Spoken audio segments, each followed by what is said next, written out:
ஏய், இன்னைக்கு சிவன் ராத்திரி இல்லப்பா. அதான் சிவன் ராத்திரி இன்னைக்கு விரதம் இருந்து நான் சாமி கும்பிட போலான்னு இருக்கேன். ஓ, இன்னைக்கு சிவராத்திரி அக்கா. அக்கா, இது எனக்கு தெரியாமே போயிடுச்சுக்கா. நான் மறந்தே போயிட்டேங்க. ஐயோ அக்கா, நானும் வரேங்க. ஆமா, உனக்கு தெரியாதா இன்னைக்கு சிவன் ராத்திரின்னு? நேத்து உனக்கு தெரியும் நினைச்சிட்டுல நான் இருந்தேன். அச்சோ, இதை நீ காலையிலேயே கேட்டுக்கலாமல்ல, கேட்காம விட்டுட்டியா? சரி, போய் கிளம்பி வா. நான் கிளம்பி இருக்கிறதே உனக்கு தெரியலையா? அக்கா குமலக்கா, நான் போயிட்டு இப்ப கிளம்பி வரேன்க்கா.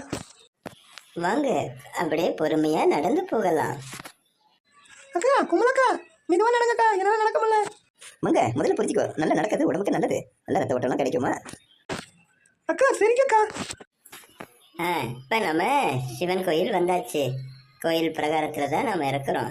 இப்போ நம்ம உள்ளே போய் லிங்கத்தை கும்பிடலாம். இந்த சிவபெருமானுடைய அருள் நமக்கு கிடைக்கும்.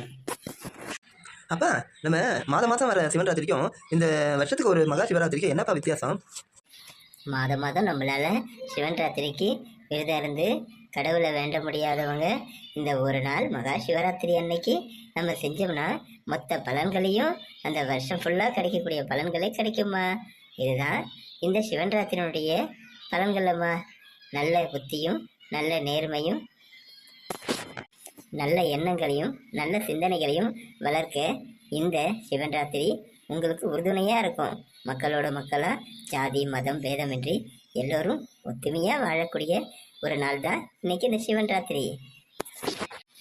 கடவுள் அன்பை மட்டுமே எதிர்பார்க்கிறார்.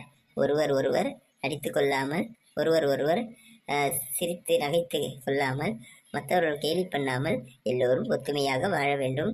மற்ற உயிர்களுடன் அன்போடு இருக்க வேண்டும். எந்த உயிர்களையும் கொல்லாமல் எல்லா உயிர்களுடன் இரக்கத்துடன் வாழ வேண்டும் என்பதுதான் கடவுளின் எண்ணம். சரி, வாங்க நம்ம போய் கடவுளை தரிசனம் பண்ணுவோம். ஓம் நமச்சிவாயம், ஓம் நமச்சிவாயம், ஓம் நமச்சிவாயம், ஓம் நமச்சிவாயம், ஓம் நமச்சிவாயம், ஓம் நமச்சிவாயம், ஓம் நமச்சிவாயம், ஓம் நமச்சிவாயம், ஓம் நமச்சிவாயம். வாங்க எல்லாரும் கிளம்புவோம். சாமி கும்பிட்டாச்சு, வாங்க போகலாம். சரிங்கப்பா. சரி, வாங்க ஐயா போகலாம். அப்பா, எனக்கு சிவன் ராத்திரி பற்றி ஏதாவது கதைகள் சொல்லுங்கப்பா. அப்படியா மகளே? அற்புதமான கதை உனக்கு சொல்கிறேன். அதை நீ கேட்டு பிரமிப்படைவ.